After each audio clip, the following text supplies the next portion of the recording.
Hi everyone and welcome to this week's Dear Rach and Soph. I'm Rachael Johns and I'm here with my fabulous co-host Sophie Green. How are you today, Sophie? I'm very well, thank you, Rachel, and happy to see you as always. We are separated by a continent, but through the magic of the internets, we are together on Zoom.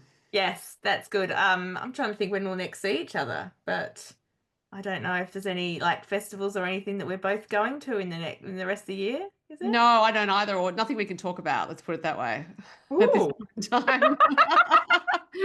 I think at So the maybe time, you know something I don't. no, I think it's more that there is something we're both going to, but we're not allowed to announce it yet. Oh, So my brain is obviously obviously mush because I have no idea what you're talking about. So you'll have that's to tell the me later. that's the best way to keep a secret. Yeah, I'm keeping secret for myself now. Anyway, it's Sunday when we're recording, and we have a special guest today, which I'm super excited to hear about. Yes. One of my this I should probably say this when a guest comes on, but um, I really one of her books is one of my probably my top 10 favorite of all time books, but I haven't actually read it for a long time. One of those ones I would love to reread.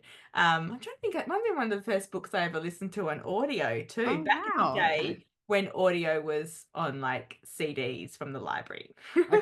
Well, you should absolutely tell her that when she arrives. And we will say it is Kimberley Freeman, also known as Kim Wilkins.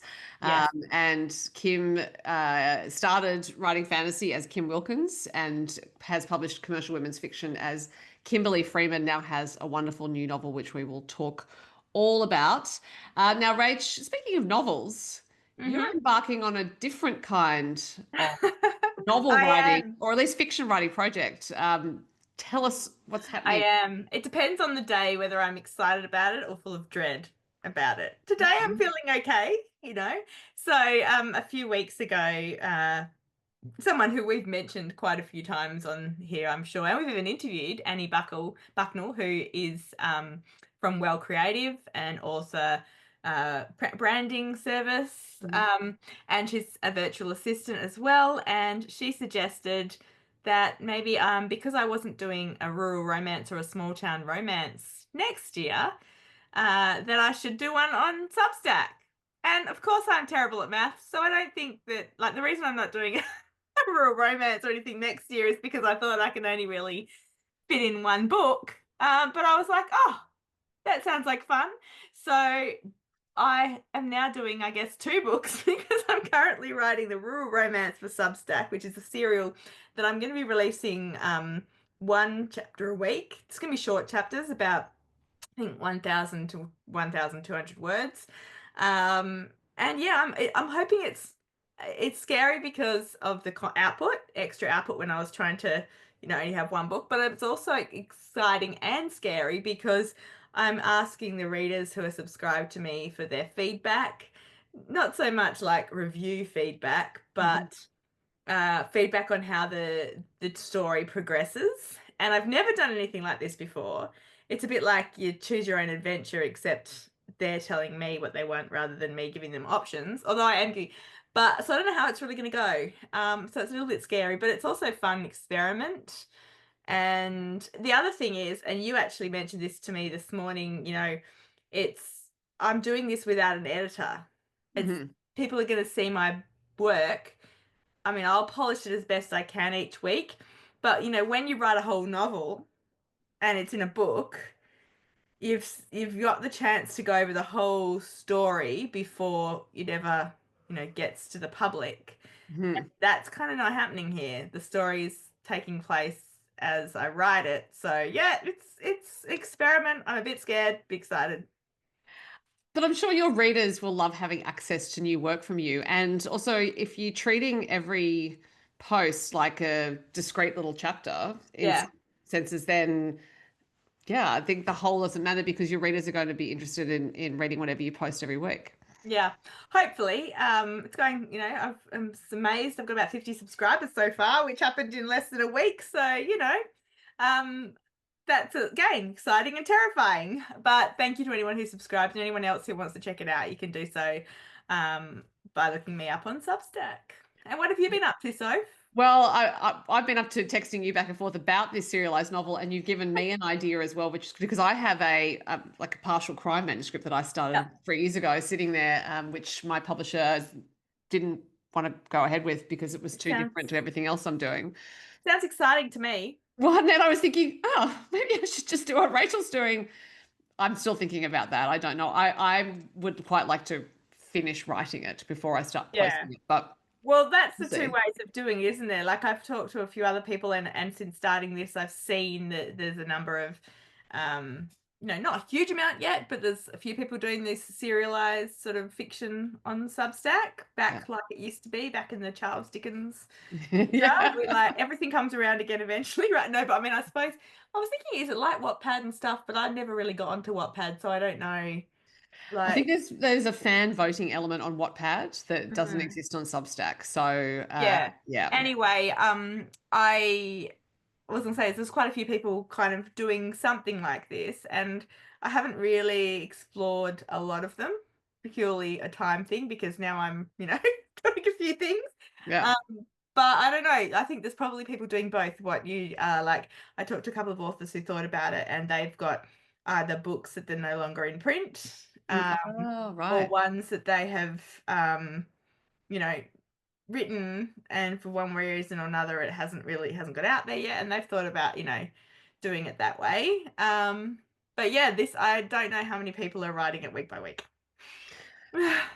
Well, I mean, I love the whole experimental idea of it, and I also think that you have more than earned the license to do it with the amount of books you have published. You are certainly an expert at what you do, and if anyone was going to take a risk doing this, it should be you. So, It is a risk as you said, but yeah, it's something crazy and fun. I like it. But yeah, today I've been doing some thinking and I don't do a lot of planning. Anyone who's listened to us talk about our processes will know both of us do certain elements of planning beforehand and quite different, but mine is never sort of overall arching story plot. And for some strange reason, I'm like, oh, I need a plot to go to know what's going. Yet I can't because I'm supposedly leaving it open to, people to give me ideas as they go along, which I guess is a lot how I write actually, but instead of me giving myself ideas, I might go where they go. But I've kind of come up with two characters and, what why they're in this town at this particular time and what their issues are. mhm. I'm gonna throw them together and see what happens. So that's usually what I do, but I don't usually do it in public. No, and I think that is the scary part, and I totally understand. And it's also my hesitation about putting forward a work that is very different to anything else that I've Yeah, written. If anyone's listening to this and thinks that I should actually just go for it and start putting tell us. my novel out into the world on Substack, do let me know in the comments. You're I'm intrigued. Yeah, me too. I think you should do it because I'm all for like I hear about this and then the next day I'm pretty much doing it. So, Well, like I just throw myself in the deep end with most things and hope for the best. But I was also thinking what you just said then. It's like I am doing a rural or small town romance and I have written kind of about 12 of them. Um, and so it is kind of my safe spot, sort of. But sure. that's all. But yeah, whereas you would be doing it with a totally different genre. So that's another interesting way of doing it. Yeah. Yeah, and it's also thinking about the fact that you can have these projects that you love and your publisher hasn't wanted them. And maybe this hasn't been something that's happened to you lately because of course you've been writing at such a pace that you wouldn't have had time necessarily to have projects that are sitting in the drawer. Mhm. Um, but yeah, this is a novel that I really loved writing. I haven't written any of it for a while just because I haven't had time, but Yeah. I think about it often. It's one of these stories that's really with me. And when I say it's crime, it's actually not outback noir or anything like that. It is set in a Yeah. country town, but I was more going for a slightly dark, cozy crime. I do And, it. Please do it. more on the Agatha Christie end of thing, in that, things were kind of mean and dark in Agatha Christie novels. Do it. I think you should do it. I And I do want to I'm mention before we excited. go on that so our listeners know that at the time we're speaking, your Substack is number one rising Substack in fiction, which is amazing. Yeah, which is very exciting. I didn't even know until Annie told us that there was such a list. So now of course, as an author, we all like look at things like Amazon, and we look at our podcast rankings and different things like that. Yeah, I've got something else to procrastinate with. Checking daily to see how no, not real. And I should point out, Substack's a global enterprise. There are writers from all over the world in that fiction category. So you to be number one rising Substack in fiction is bloody wonderful. Which also terrifies me, not because of that part of it, but as you said, like there's people reading it from all over the world, not necessarily mine yet, but they could, potentially see it. And the problem is then that my Substack, and this is something we should maybe get Annie on to talk about branding again. I need an Ask Annie session. My Substack is like 1 week, so it's 2 a week now. Mm-hmm. One is kind of my general reader email. I give updates about my writing life. I talk about book recommendations, all that kind of stuff. And that is the free component. And then the other part is the paid component now, which is my fiction serialized novel. Anyway, and I'm scared that, people may follow me, find the Stormwell Town and follow me, but then not be able to get my books because mostly I'm part of Australia. So this is one of the things I think that a lot of authors have to deal with, actually. We've even really big names, sometimes they have different dates of releases in Australia and New Zealand. I'm sorry, Australia and America and England and that.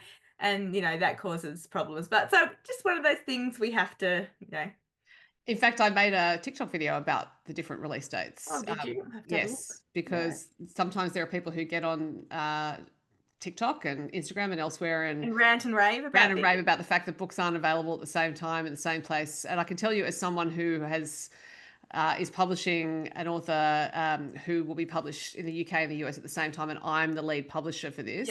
Hachette Australia is the lead publishing company. I'm the lead publisher. It is really hard to line it up within the same company. So when you have publications that are not in the books same that have been published by different companies around the world, almost impossible to line it up. Yeah. Now, Rach, I'd love to keep talking about that actually, but our guest has entered the waiting room. Yay! So I'm going to put us on pause. Well, actually, no, before I do that, I'm going to quickly read her bio because we've decided reading bios in front of them is a little... Yeah, it's a bit orcs. So Kimberley Freeman has written for as long as she can remember, and she is proud to write in many genres. She is an award-winning writer in children's, historical, and speculative fiction under her birth name, Kim Wilkins. She adopted the pen name Kimberley Freeman for her commercial women's fiction novels to honour her maternal grandmother and to try and capture the spirit of the page-turning novel she has always loved to read. Kim has an honours degree, a master's degree, and a PhD from the University of Queensland, where she is also a senior lecturer. Her latest novel is The Secret Year of Zara Holt, and we're going to talk about that once I bring her into the Zoom room. So, Rach, see you on the other side. Thank you. Rachael, it is my great pleasure, privilege to welcome the amazing Kimberley Freeman to our podcast because she has written so many glorious books, and the latest is just, it is the latest in a long line of glorious books. Hello, Kim. Hi, thank you for having me. I'm so excited that you're here, Kimberley. This is a beautiful cover, the Secret Year of Zara Holt. And I heard about it not long ago. I don't know if it was in Books and Publishing or something, and I just thought, what a great idea for a novel. But before we start, I just want to fangirl a little bit because I'm super excited to hear about you and all your writing and stuff, because you have written a lot of great books, but one of them is probably in my top 10 books of all time that I've read, and that was Wildflower Hill. And I love that book so much. So good.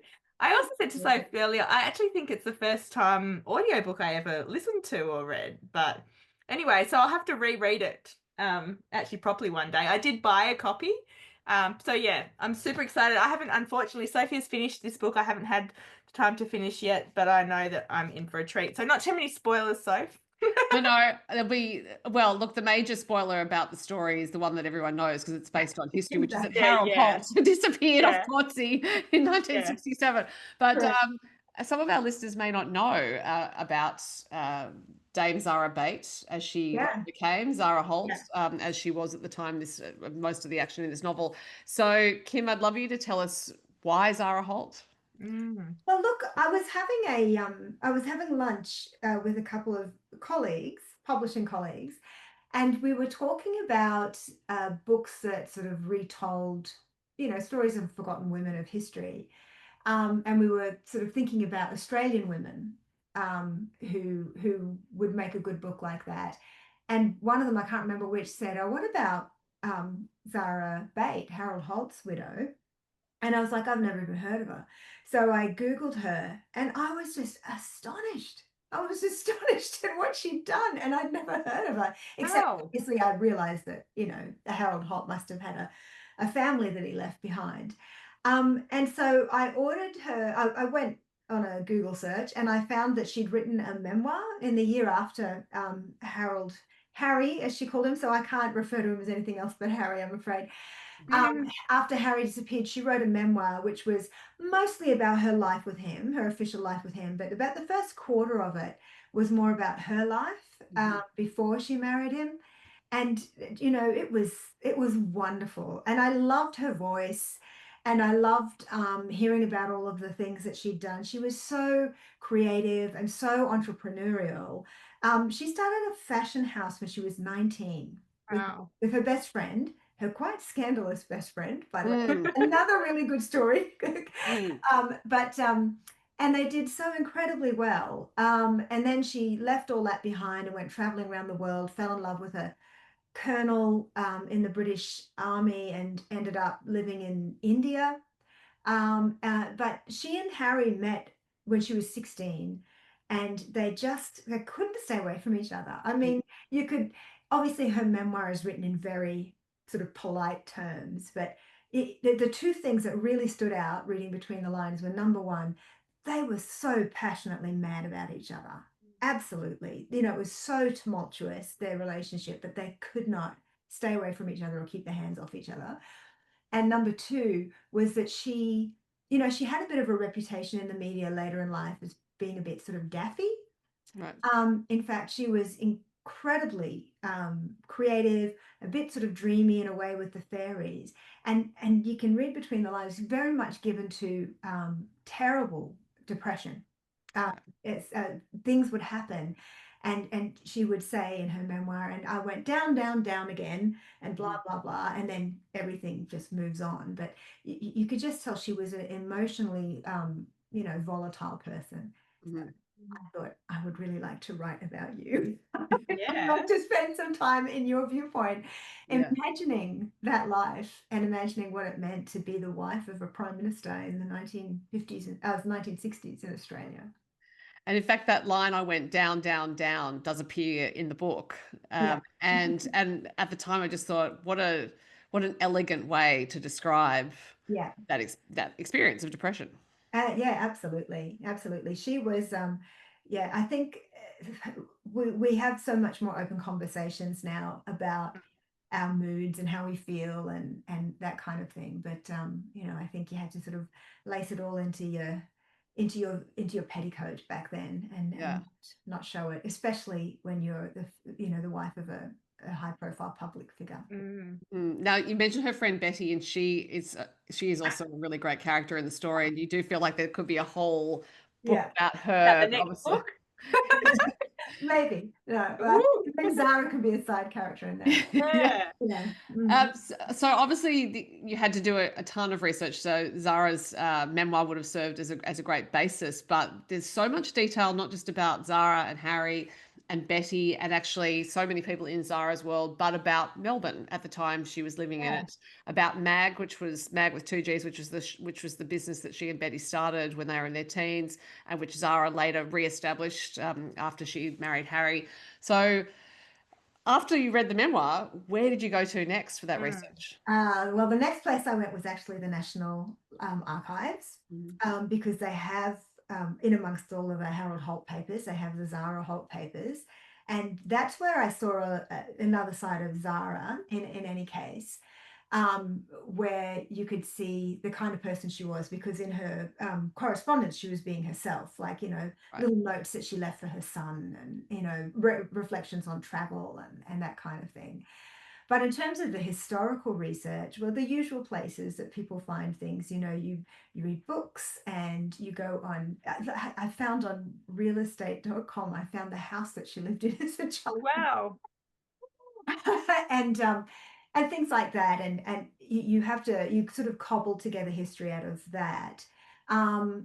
Plus, the various events that happened. There's also, how do you even describe how you put together a historical picture of something? Because what happens is, once you've put in the facts and you fill up the spaces with your imagination, it's really hard to remember later what was a fact and what was something you imagined. Yeah. So I think especially the section that's set during World War II, I really struggled with that. But there were plenty of resources online and in books about Australian life in World War II, and I would cross-reference them with Zara's memoir and then send my imagination in. In fact, because I wrote this sort of during and just after COVID, World War II, I mean, which took place over 6 years. I could imagine it so much better, because I remember at the start of the pandemic thinking some people would say this will all be over in a couple of months, and some people would say this might not be over for years. And that must have been exactly how it felt at the start of the war. And then slowly you get used to a new way of life. And then all of a sudden it's over again, and you have to sort of go back to the way things were, or, a new normal. So, yeah, it kind of a triangulation of facts, personal experience, imagination, and a lot of Googling. The way you handle the war in the novel, I was just so admiring of it, because I just thought yes, it's 6 years, it's a seismic global event. There have been so many nonfiction and fiction books devoted to it. You could so easily go down the path of giving us a lot of detail. Exactly. But I really like the fact that I think you somewhat relied on readers knowing quite a bit about the war, so they fill in any other details they did, and you focused on Zara's experience during that war, and giving us that perspective of someone who had young children and a husband who wanted to enlist, and readers can find out what happened there. But yeah, I was just reading, going, yes, this is giving it the appropriate amount of time in her life story, the way I think she would have felt it, which is that it's a piece of my life, but it hasn't overwhelmed everything.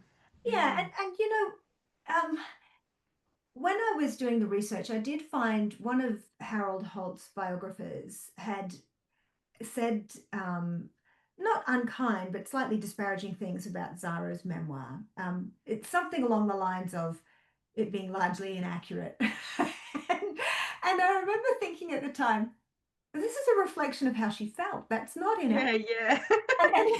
And so, and in a way that allowed me the leeway to go to sort of understand that the facts. I mean, obviously you want to get everything right. You don't want to put complete historical howlers in there, but at the same time, it's a novel, and what I'm trying to get across was what her emotional life was like over the 40-year period that she was in love with this man.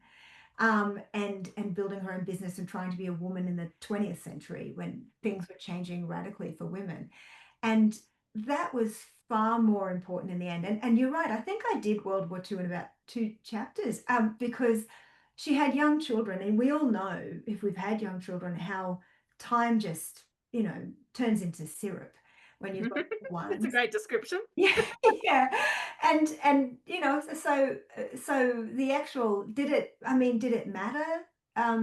Did I have to say what was happening on the other side of the world? No, I mean, obviously I mentioned the bombing of Darwin and the fears that the bombs would fall further south.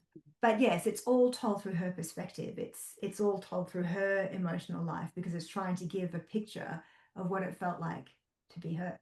Yeah. I haven't read, as I said, unfortunately, all of it yet. I've only read a fraction of it. But we recently read, or Sophie reread, American Wife by Curtis Sittenfeld, which is a fictionalized novel of Laura Bush's life. And I'm just wondering, did you read any other fictionalized stories of women who, were like, Yeah. yeah. Yeah, yeah, I did. In fact, And which ones were they? And did you find any particularly inspiring? Or Oh, well, American Wife, and yeah, I didn't finish it actually, but I started reading the it's Hillary. long. It's like, did I say stuff? It's about 200,000 words or something, if I remember right. Yeah, Oh, yeah, okay, yeah.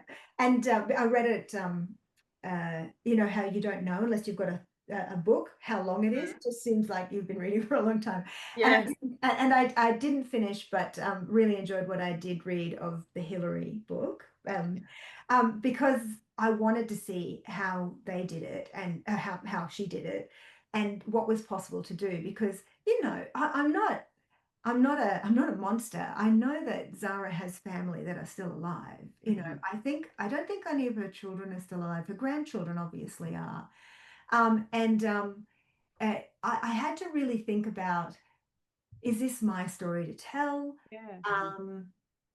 How do I go about this? And in the end, again, I just come back to the fact that it's a novel and it's based on the life of a woman who was absolutely extraordinary and who is well accounted for. You can find out a lot of information about her without going to my novel.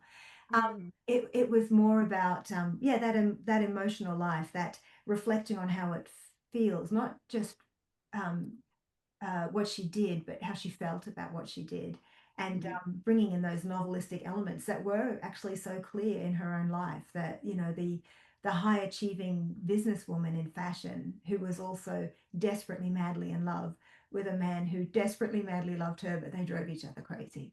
I love it. Yeah. It's almost too good to like Right? What was I supposed to do? Yeah. Yeah, and Holt played around. That was part of the story. Oh my That is in there from the beginning. Yeah, It did yeah. play around. And the really interesting thing I found out was because Harold Holt had a great relationship with LBJ, Lyndon Johnson, the American president at the time. But Zara was actually quite good friends with Lady Bird. They had so much in common. Lady Bird Johnson was a millionaire before she even met Lyndon. Wow. Yeah, Which yeah, I didn't know that. yeah, No. yeah. And also, Lyndon Johnson also couldn't keep it in his pants. So they must have just, that's why I loved imagining them just getting together and like opening a bottle of Chatting about wine. Bitch, I got some stories for you. Yeah. But it just, yeah, incredible.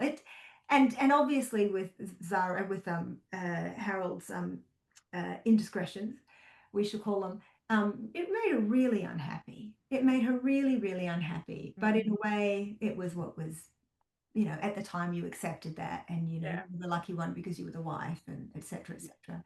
Yeah. Yeah, certainly he was a bit of a player. Wow. Yes. What surprised you the most about Zara? I think the thing that surprised me the most is that she was so deep of thought, because perhaps because of the way she looked as she got older. And I mean, at one stage she did a washing machine commercial in the 70s or the 80s or something like that. I can't remember. And obviously, she was very ebullient, bubbly. So I think people did think that she was a bit, silly or vacuous, whereas in fact she was very much the opposite of that.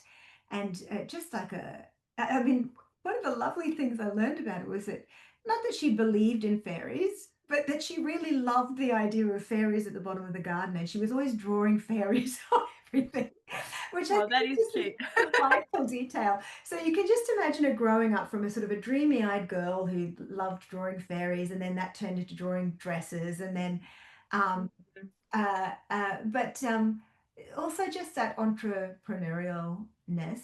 Is that a word? For It should example, be. yeah, it should be entrepreneuriality. um, during World War II, when she was working in her father's packaging factory, and she was just finding uses for offcuts of things, and coming up with new ideas constantly. So she was inventive and smart.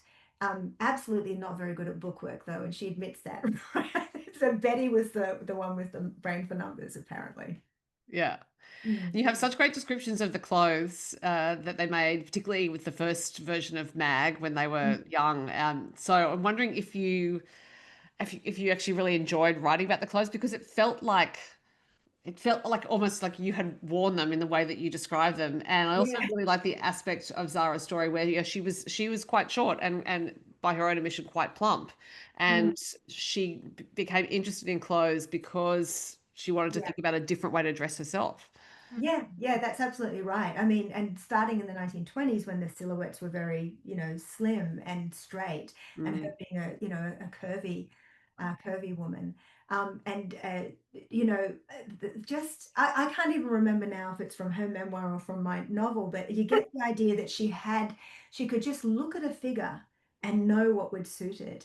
And so I did quite a deep dive into that. Obviously, you have to do I had to do usually when I write a historical novel, I only have to get 1 decade of fashion into my head. I had to get decades of different fashion styles into my head, and that's just a joy to me. I love frocks so much.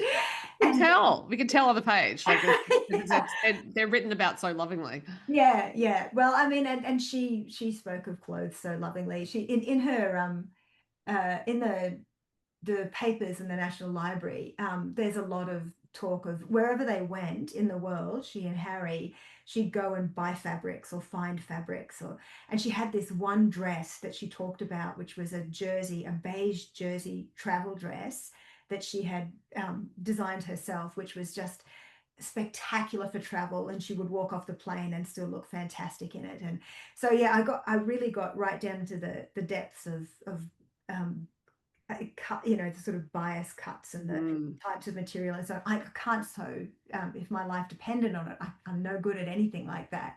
But it was lovely to read about, and then to sort of pull across into the book. So, Rach, do you have any questions for Kim, or shall I keep? Well, that's the thing. So I have well, I don't know. I've written a few things down, but I don't know if they're the right time to read it, to ask. But I'm really curious a bit about, you talk about the research, but like the writing process for this novel too, and how long did it take you? Because it seems like quite a scary task to write about a real person. Did that take longer than when you have fictional characters before, or less, or what? Tell us about the whole process. Well, Rach, one of the things that happens is if I'm writing a book and I'm scared about the outcome, I just go, I'll pretend it will never get published. That's a really good advice, I reckon. Because we have recently interviewed people, or not interviewed, sort of, we do a segment called Dear Rach and Soph Writers Therapy kind of thing, and we've had people in here, so scared about the book being published that they haven't even finished yet. Yeah. That they can't, they're almost crippling themselves. And yeah, I can relate to that a little bit, in the doubt sometimes that, so I think that's a really good. Yeah, and I just say that's tomorrow Kim's problem. That's Kim's problem. So yes, it took a long time to write for a range of reasons. Obviously, there was historical research involved, but I had a big break in the middle of writing it because, I my marriage broke down in the middle of it, and so I was just like not in a place to write, and so I just let it sit for a really long time, and I thought I wouldn't finish it. I thought, okay, well, that book is now cursed. Oh, I'm so glad you did. But I did come back to it, and yes, I did. I didn't let the fact that it was about a real person get to me too much. I think early in the planning stages I might have, and my wonderful friend Meg just said to me, just write it with the love in your heart that you would have for a sister. And I just thought it was beautiful. I actually wrote that on a Post-it note and put it on my computer, because it stops you from doing anything that would expose or embarrass or belittle that person. And I did write it with such a deep appreciation of, what I had learned about her from, I haven't read everything. I don't never met her, but based on her memoir and her personal correspondence, and how charming and self-effacing and funny she was. I did really have a lot of affection for her when I was writing it. But in terms of process, the really interesting thing about this was, I've taught novel writing for a really long time. And I usually sort of go in and say to people, you need a beginning, middle, end structure. I just give them a light structure and sort of talk about key turning points and so on. But I think that the way that we access stories now is different. We do still read books and we do still watch movies that absolutely have that 3-act structure. But also because we watch a lot of streaming television, there's a bit more leeway to be episodic in a book. And this book lent itself much more, because it did cover 40 years. Yeah. To lend itself much more to having sort of an episodic feel. And so for me, that was a little unmooring, because I'm used to knowing where my key turn points are so I can head towards them. And that often gives them that, cracking pace. So allowing myself to follow the history more and allowing it to be a bit more episodic was something a bit new for me. So it took a little bit of time to get used to as well. That's a really good, interesting point about the whole beginning, middle, end, and now maybe we have the permission to sort of play with that a little bit more. Have you read any novels the other ones that you feel like do that recently that you think are good, or not necessarily recently? That would be actually really hard for me to say because I tend not to analyze them when I'm reading. Oh, you're good. I do another podcast, which is a reading one. So I pretty much, it's very hard. I don't, how do you as a writing teacher, as well as an author, not, have a little bit of an analytic head when you're reading? I just think that's amazing. I guess if I really like something that the writer's done, I will go back and try and analyze it. And also, I think, I mean, you guys know this, right? You've read so many books, you write books. It's kind of like, you just get a feel for it, like there's a feel for it, and you kind of go, yeah, okay, there's a little gear change there. I felt a little gear change. So we've moved from one part of the book into the next part of the book. Yeah. And I guess the thing is with this book, because it is slightly more episodic, it has a few more gear changes. That's all I would say. But yeah, actually, that's a really good question. I was just reflecting on novels that I've read recently, and I think you feel them sort of like in your bones rather than I wonder if, because we actually interviewed a couple of weeks ago, Danielle Bilks, we were talking about plotless novels, and I said, I'm not saying this is plotless. I haven't read it yet. Not that it's not plotless, I promise you. I can say there's nothing wrong with a plotless novel. Like I didn't know they were called plotless. I sort of see them as quiet novels, right? Okay, that's a good way of putting it. Or slow burn. Yeah, there's some that I have really loved in the last few years, and now when I think about it, maybe it's exactly what you're saying. They're actually more episodic than. Yeah, maybe that's what it is. So they don't have those strong peaks and Interesting. Yeah, it is interesting. The other thing I've noticed is, especially in, a bit of the young adult fantasy, if you ever read that, is that they do these really long denouements. And it's almost like, how the Marvel movies, how all of the Avengers movies, they started these denouements that would start almost at the midpoint of the story. Yeah. There'd be aliens coming to New York and there'd be multiple obstacles in the way. And I noticed quite a few young adult novels doing a similar sort of thing, where this sort of second half or at least the last third of the novel was just endless action, just stuff being thrown at you. And I thought that's another really interesting takeaway from one medium to another. Yeah, interesting. I've got to say, for me as a reader, given most of my professional life's been in publishing, to read a book that actually makes me switch off my analytical brain or that never actually fires is a real treat. And that's what I had with this novel. I just completely immersed in it, was not at all conscious of trying to see how you were doing. And I think that's actually that's your skill as a writer and your experience, because you make the reader feel at ease in the story straight away. It's like we're just completely brought into the world and we go with you. And there is a device in this novel, which I won't talk about, but readers can read it to find out what it is, which means it's not a straightforward chronological telling of Zara's story. But even that as well is like this intriguing thing that was sitting there for a lot of the story, but we knew we would get back to it. But I was so enjoying finding out about Zara's life in the meantime. So thank you, Kim, as a reader. Can I ask a quick question? Sure. I'm asking because Sophie's probably got lots of questions because she's finished reading the book. But you mentioned having a break in the middle of writing of this book, and a lot of people do deal with life issues, whether it's marriage breakup or someone, close to them having an illness or, all life, and so have you got any tips, or how did you find, getting back into it? You said you weren't sure you did, so you would.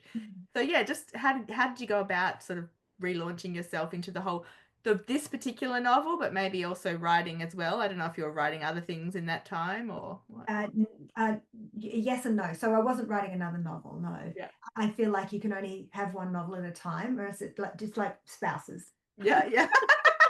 Some people would disagree with you on both. Exactly. But that's it's like if you think having two spouses would be complicated, then yeah, obviously having two novels going at the same time I think is equally complicated. Yeah. I think the thing is when you're writing a novel, especially, I mean, this was my beloved publishers really did put up with me. This was a novel that was under contract. It was due a long Wow. it was due a long time ago. But and what that does is having a deadline, even just having an idea of a novel and having a plan for it, thinking about what will happen next, means that you're sort of focused on the outcome. But the skill of writing is actually in the process. And so the thing that I did was I forgot about the novel, or I said, if I'm putting that aside, I'm just putting it aside. And what I'm doing is I'm focusing on the process of writing and the process of being creative, you know, every day, or at least, as many days as I can a week. And if that means the only creative thing I do is, write some nice sentences in an email at work, Mhm. you change up the verbs, Yeah, yeah. at work to make it a bit more juicy or rich or meaningful. That's what I'll do. So, and I recently, I mean, I hadn't read this book at the time, but I've read it recently and I realized that's in a way what I was doing. This book called Tiny Experiments. I'm so sorry, I can't remember the name of the author. She's Algerian. And I really liked the first half of the book of her book because she talked about this idea of, instead of focusing on the outcome constantly, what happens if you just focus on the process and think in every moment, be a bit curious about it. So like you're writing something and instead of going, I need to get this finished, think, what happens if I look at it from this angle? What happens if I change this about it? What happens if I do something a bit different with this piece of writing?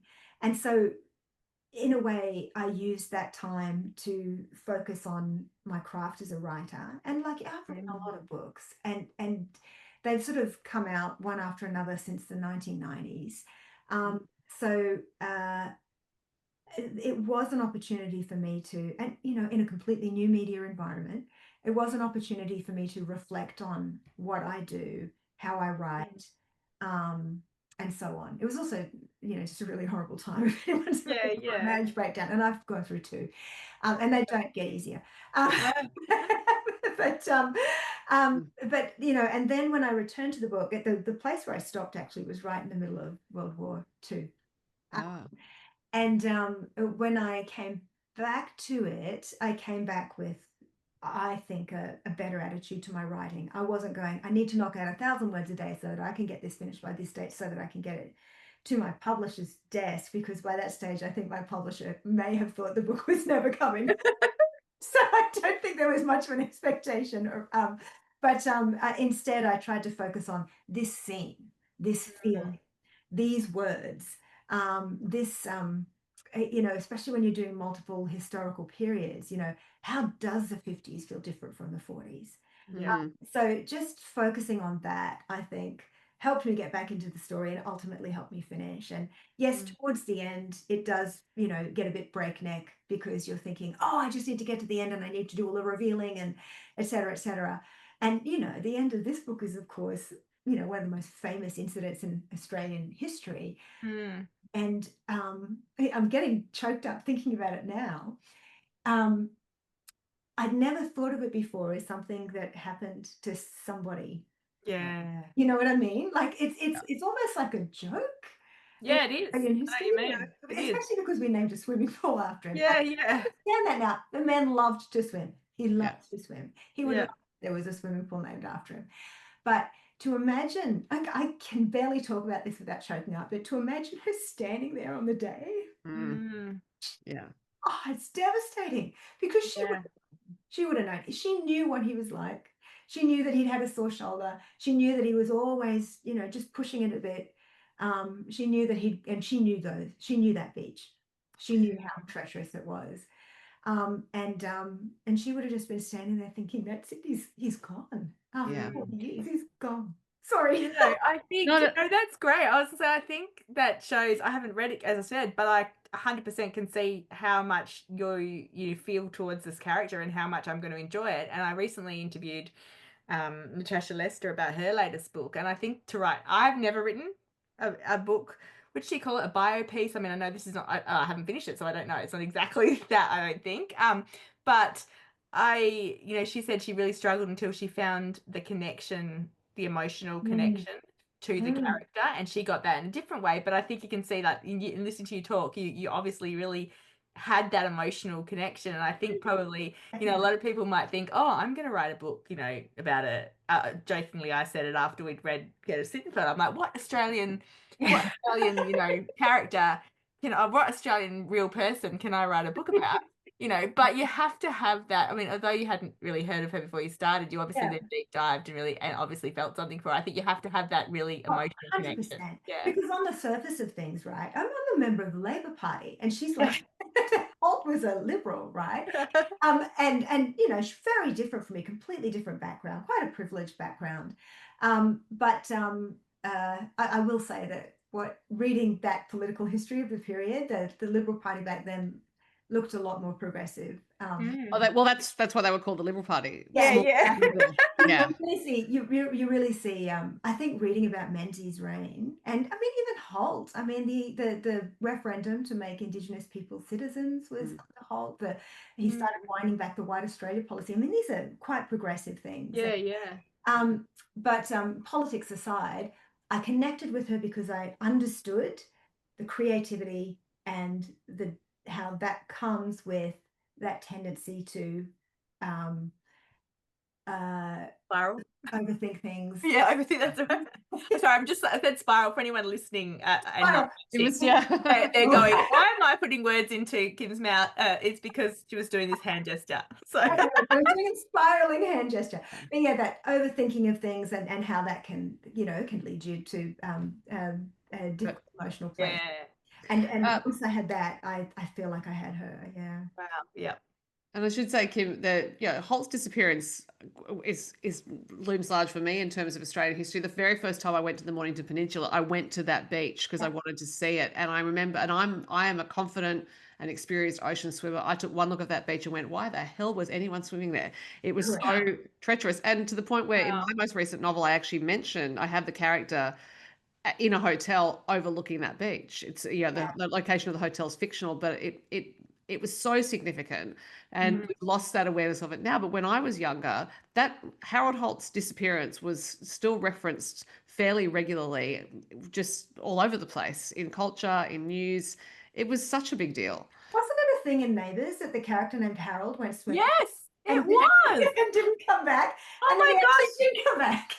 Oh right, I never even made that connection. But yeah, it was.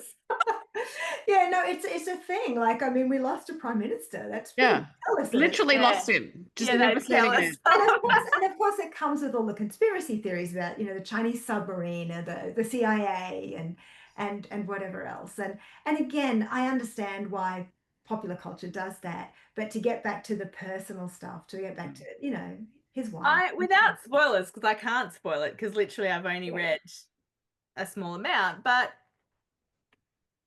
is there a conspiracy? Like, are you exploring one of the conspiracy theories? That's the little technique that Sophie was mentioning earlier. There is a frame narrative, which just imagine something a little bit different that takes the idea of, did Harold Holt really drown?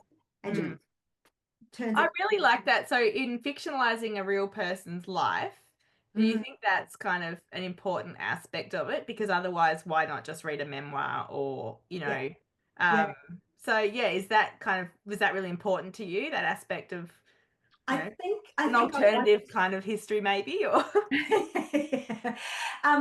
a lot of this book, without giving anything away, is about the power of the imagination. And also about the limits of the imagination. So yes, and I couldn't write a book like that without imagining things, for sure. I think it's also about I mean Zara's creativity, but also what really comes across is the there was no end to the depth of her love for him in all its complication, right? That whole notion of them not being able to leave each other alone, these inexplicable connections that people can have with each other, and it often is, no matter what goes on, no matter how much they put you through, you just can't stay away from them. And I think we really felt that because, as you said, you're exploring her emotions, and it was just this but even though the scales fall from our eyes about Harry fairly early on, you know, it's still, you still feel that connection, feel her love for him and his for her. Yeah. In one aspect, it is this really beautiful love story. Yes, I did want it to be. I'm so glad you say that because I did actually want it to be that as well. I wanted to think about this as a love story as well. Yeah. And, again, we see these people when they become, treasurer and prime minister and Yeah. they're stuffy old men. But he was a very handsome young man, a very handsome young man. And she was a gorgeous young woman. And you could just see how, the sparkle in both their eyes, they must have just looked at each other and boom. Yeah. For Mm. 40 years. Yeah. 40 years, A yeah. long time. Exactly. Yeah. It's a very long time. So, Kim, your writing career, or your published writing career, started with fantasy. You've written commercial women's fiction of a contemporary nature. I'm curious as to whether writing about an historical figure, the way you have with The Secret Year of Zara Holt, was easier or harder than those works of almost pure imagination. That's such a great question because, of course, the answer is a little from column A and a little Yeah. from column B. It was easier because I didn't have to think up the plot. Right. Plot is her life, right? Hence why I thought the other day when we went, oh, who's someone that I can write about? Exactly. So the plot is her life. All I had to do was figure out which were the important parts, or I should say, the most interesting parts, and sort of, weave them into that kind of general structure so that the book feels like it starts somewhere and then develops and then ends up somewhere else. So all I had to do was find the key points. Mm. More difficult because I had so much information about her life in the 50s and 60s and hardly any about her life in the 30s and 40s, which I think for me was the more interesting part. Making in one sense, the first half of the book was making a lot out of a little, and the second half of the book was making a little out of a lot. I had to skip over quite a lot because, I couldn't just show every overseas trip they did and every dignitary they met and so on. It all had to have the rhythm of a story to it. Yeah, it really was a bit of both. And yes, once I'd sort of decided that, it was tomorrow Kim's problem, whether or not I published it, I didn't have any more difficulty with actually writing that character. Right. Yeah, she's a character in a novel. She's based Yeah. on a real person. Yeah. Mm. Yeah. So, speaking of fantasy writing, do you still do any? Oh yeah, absolutely. So in between between this and the last Kimberley Freeman novel, I had a couple of books out under my real name, Kim Wilkins. I had a fantasy series out, like a trilogy.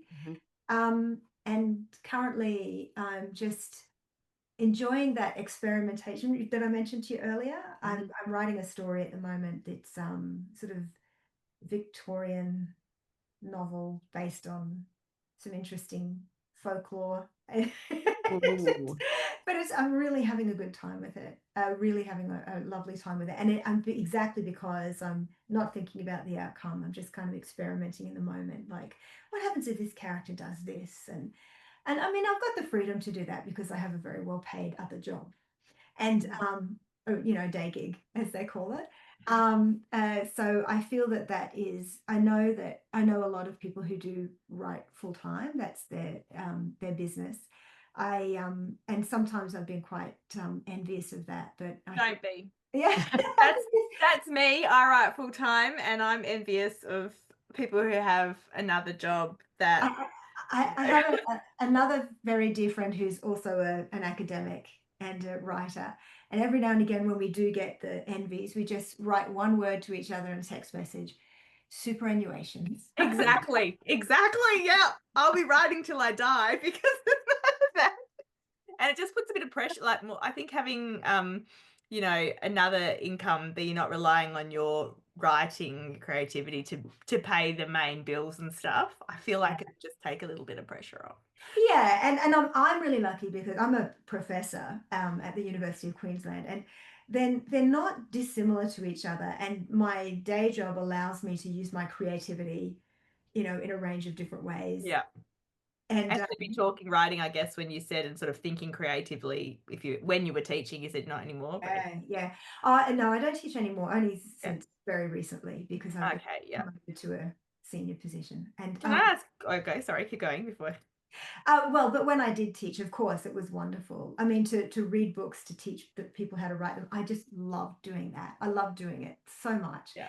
And my favorite course that I used to teach was the genre fiction course, which was called, I think it was called something like Heroes, Lovers, and Monsters or something like that. And we Love it. taught fantasy, romance, and crime. And it was about writing the genre novel, and their final assessment was the first chapter of a novel. And I would say, okay, I'm going to teach you how to write by teaching you how to read like a writer. And we would just, I'd set books and I'd say, okay, let's analyze the structure, let's analyze the voice, let's analyze all of this. Now borrow all those ideas and do these exercises. And what books did you teach? Like, did you have some favorites that you? you know, unfortunately, he's become a person we don't talk about anymore. Oh. But Neil Gaiman's Ocean at the End of Yeah. the Lane was one of the best books I have ever taught. Sorry, which book was it? The Ocean at the End of the Lane. Okay. Yeah. It taught so incredibly well. I did set Game of Thrones one year, and my students were like, "What is this 900-page book?" Yeah, it's a pretty. I realized afterwards that because I did a literature degree in the 90s, and in Victorian literature, we'd read David Copperfield one week and Middlemarch. Anna Karenina or whatever. Yeah. Exactly. But of course, unfortunately, nobody, including myself, has any attention span anymore. The Children of Blood and Bone, I can't remember the name of the author, African-American author. It's a young adult fantasy using African mythology that taught really well as well. It was such a page turner. So I was able to talk about, fantasy novels, cultural difference, plus also just how you get a book to be an absolute, speed. Yeah. I'm always curious about writing classes and teaching writing because, when I'm asked to do a workshop or something, I always, even though I have a very tiny teaching background, I always just, how do you teach how to write? So that's really interesting, that sort of. Yeah, start with the books. Yeah. And The Duke and I, the book that became Bridgerton. Interesting. I've read that one. It's interesting because when you say start with the books, that's like, obviously you've got these people for a semester probably at least, so you've got time, and that's something I guess you can't do in a short workshop. I was gonna say work class, because they might not have had the reading list or anything beforehand. So that's really good. Anyway, thank you. So, over to you again. I do also teach a weekend immersive for the Queensland Writers Centre called the Novelist Boot Camp. Yeah. Just bring in 18 people, and we don't do any writing. All we do is conceptualize the book, plan the book, talk about the book, learn about book structure, and then I just send them out into the world to go and write their books. You know what? Here's my confession. I absolutely, if I do a writing workshop or anything like that as a participant, one thing I absolutely hate is being told to write during that time. Like, I can do that at home. And I always feel like an idiot. Like, my friend and I went to, I won't name the Writers' Festival it was overseas, and we did a supposed masterclass.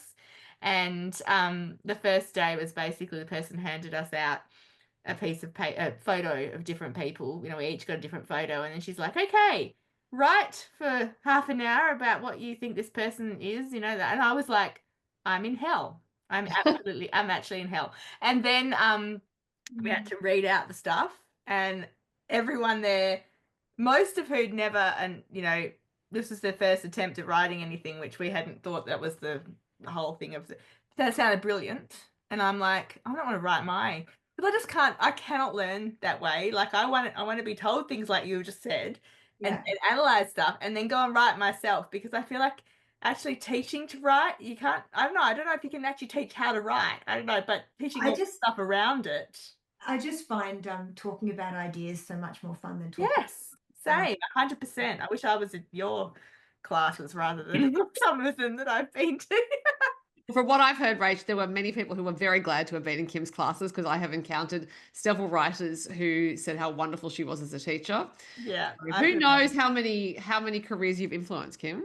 Yeah, Mm, I mean, I've been on a lot of acknowledgements pages. that's what I was, yeah, how cool. I sometimes wonder if I could, if there was some way to find out how many and which Yeah. books and sort of like, brag about it somehow. Maybe just put a call out and say, Can hey you everyone, acknowledge if me? you acknowledge me in a book, can you just let me know now?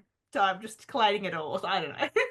Yeah. No, it is. It's really lovely. And every now and again, I'll run into somebody and they'll say, "Oh, Kim, you taught me writing, and now I'm doing, X or Y wonderful thing." And I always think that's fantastic. Yay. Yeah. Is Yeah. the Writers Boot Camp online or is it an in-person No, it's thing? in person. It's so brilliant though. It's so much fun. It really is. Everybody just spends the weekend talking about their book. And I mean, what's more inspiring than that? Because, Yeah. your book idea, your novel idea, if you're not looking at it every day, it sort of becomes this thing that you imagined but that never happened. But if you're talking about it to other people and you've got a concrete plan about getting a little bit of writing done, or just connecting with the idea every day, it keeps that joy in your life. Mm. And I mean, that's the thing. I know people talk a lot about, there's a general sort of fear of AI Mm-hmm. and taking over writers' jobs or whatever. And I understand that. I really do understand that. But it can't actually take away your joy of writing. It just literally Mm. can't. You just Yeah. keep writing, And that's Yeah. actually, I don't know about you, but when a book comes out and and I have to do interviews with beautiful people like yourselves, I feel sort of exposed, and I feel sort of like I wish I could just stop talking about myself for a while. And it's exciting and it's thrilling to have books out, and it's so wonderful to have people say that they love it. All of those things are so great. None of Mm. it comes close to the joy of actually putting the words on the page in the first place, Yeah. and that over an extended period of time.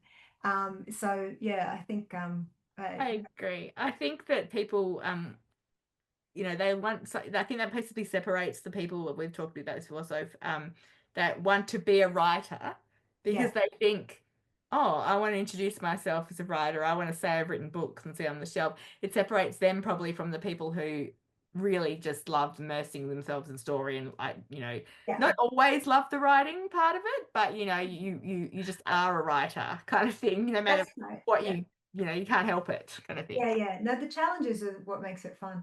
No, Yeah. I don't know if it still is, but for a while there, it was a popular hashtag to write, hashtag am writing. And every time Mhm. I saw it, I say, no, you're not. You're on Instagram. Yeah, so I would true. think that too. It was on Twitter a lot. I remember years ago when I used to be on Twitter, which was a long time ago.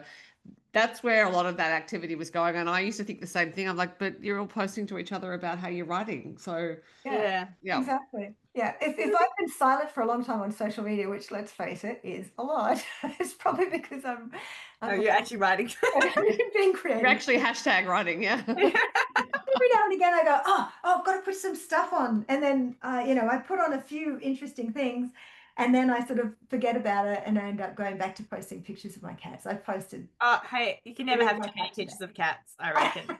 I So, posted a really cute story today about my cat. So you're going I'll have to have a to, look. I'm trying not to spend as much time on social media yeah, as well. same. So, Yeah.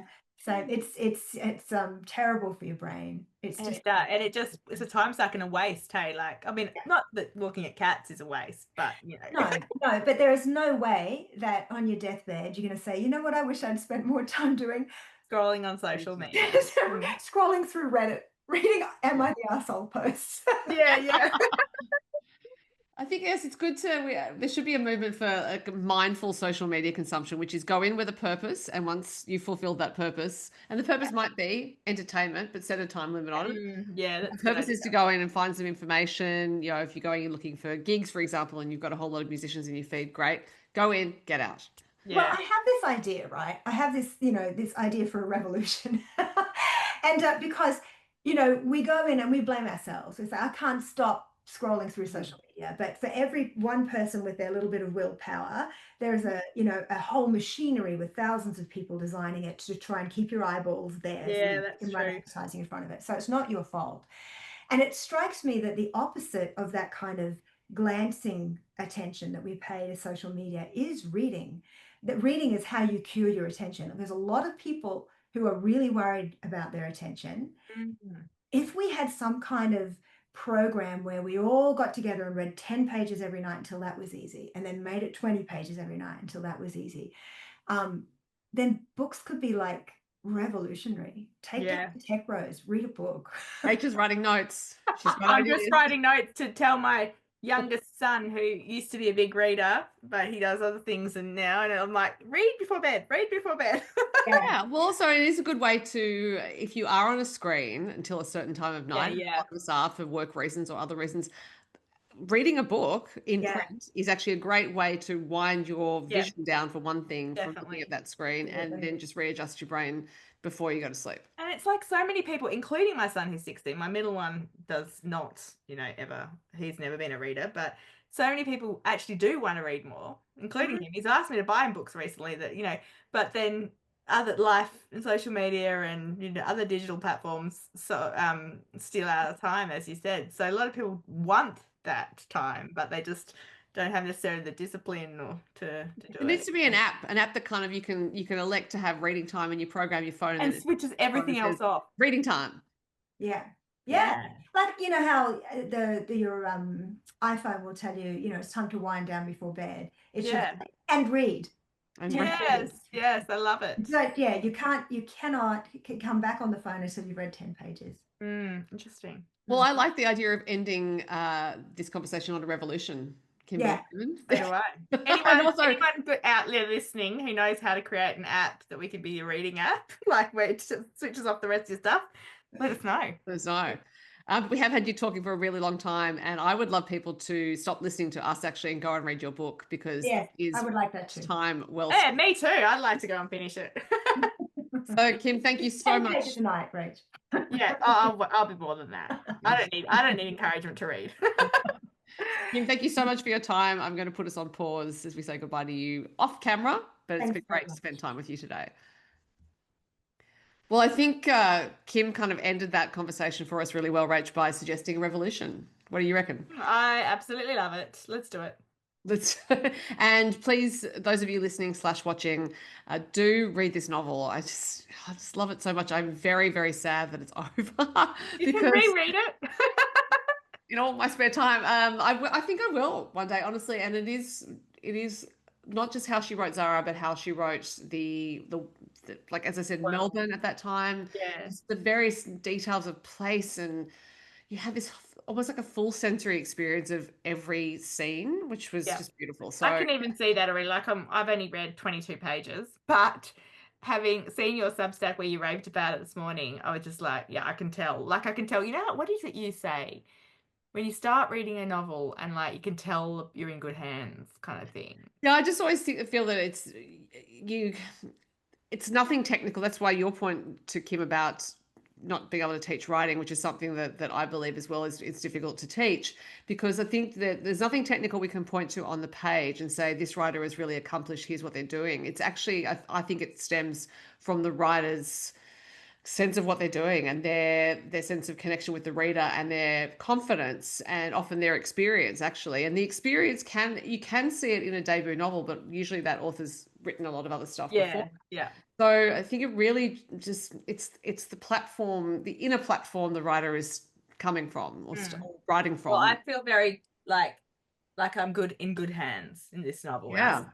Right. From the absolute first page, you're like, okay, she's got it. And I do think as writers, that is our job, to make readers feel that.